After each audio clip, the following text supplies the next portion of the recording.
Hi everyone, I'm going to show you a short video on how to use the website Vizzlo to create your online timeline. Once you create your free account, you're going to log in and go to the top where it says My Documents and click on a new document. Then you'll select Timeline, this first option. And you can watch the short video on how to create a timeline, or you can just click Create Now and watch how I create mine. At the top, this is where you're going to put your person's name that you interviewed. And then along the line is where you will add or edit the dates that are already there. So the first one that is there is just a standard one. So once you click on the date, then you'll head over here to this box, and this is where you will change the date. You'll change the title, and then you'll type in the description. You have the option of changing the color of the dot if you want to, right here. And then you will go along to the next date. By clicking on the dots, you are able to then edit them.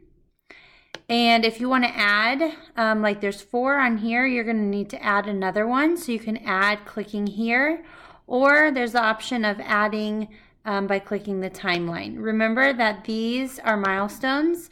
They need to be in order in the events that it actually happened in their life. So we're typically going to start with the person being born on this side, and then going along through their life with the events that had happened. Once you are done changing all the events, you can go ahead up to the appearance and you can change the theme. So there's kind of some fun ones. There's Christmas themes. And you can just kind of play around and find the one that you like the best.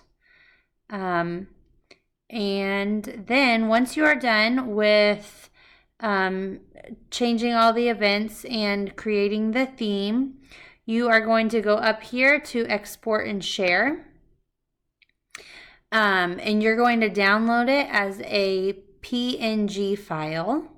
So once you click that, it will save to your computer, and then that's when you can carry it into your assignment part on Canvas. If you have any questions, please let me know. Thanks.